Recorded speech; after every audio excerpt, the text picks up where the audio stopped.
So in the last video, we explored how you can add some dynamics with this Frequency2 plugin on different bands within the EQ. Now in this video, let's take a look at how we can use the sidechain. More importantly, how we can use other tracks as sources for the sidechain and multiple different sidechains that can be used on one instrument.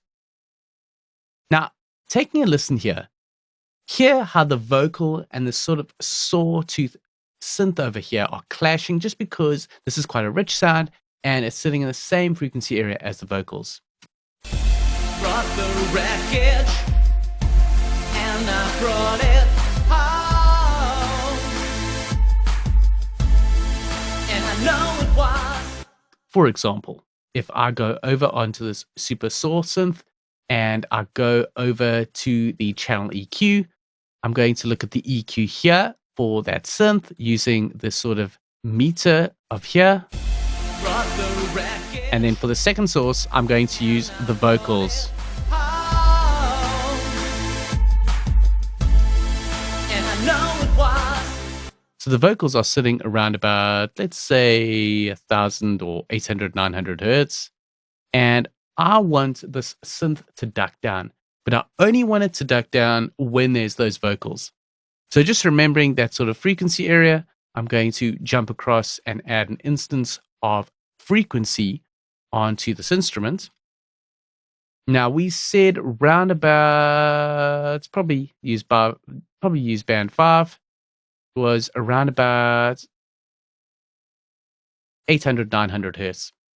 What I want to do is I want to gain this down on this band, but only when there's an instance of the vocal. So we can enable the dynamics. We can go into the single parameters of that band for the dynamics. And then under the sidechain, we can use 8 different external sidechains.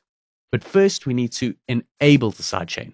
So I'm going to click this gear icon here to set up the sidechain routing, and I'm going to add a sidechain source. And that source is going to be the vocals. Okay, so vocals is sidechain 1. Now that means for this band, I can select sidechain 1. And if I solo the vocals and that super saw synth and just play back and test out these settings, Brought the wreckage bring that threshold down, and I brought it home.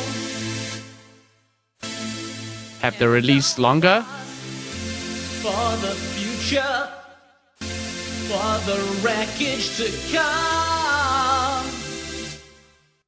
now let's change some of those sort of bands on the EQ. I'm going to pull that Q tighter in and gain it down even more. So it's quite drastic. Yeah, brought the wreckage and I brought it home. So there you go. Using an external source as a sidechain source to operate the dynamics on that EQ band. Now, like I mentioned, you can use multiple sidechains, meaning you can use multiple sources. So if you listen to this sound bass track over here and the super saw synth,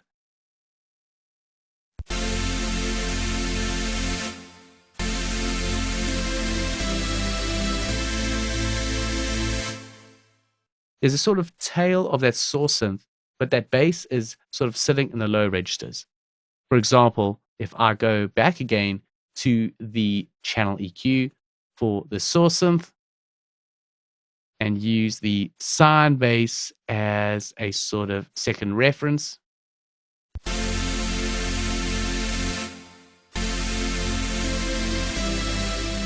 so the sound is sitting here, but you've got that sort of super saw synth sitting around about, let's say 90 hertz. Now I want to cut the frequency there when the bass is playing.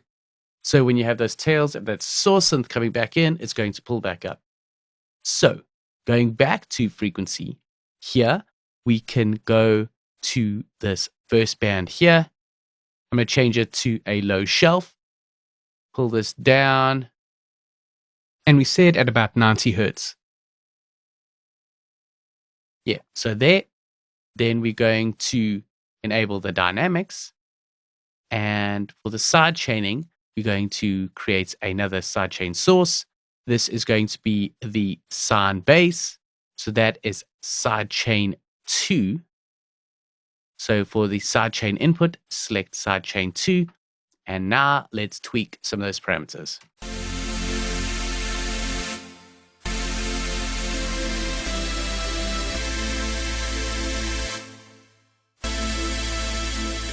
Have a higher ratio and a higher release. Maybe pull the frequency in.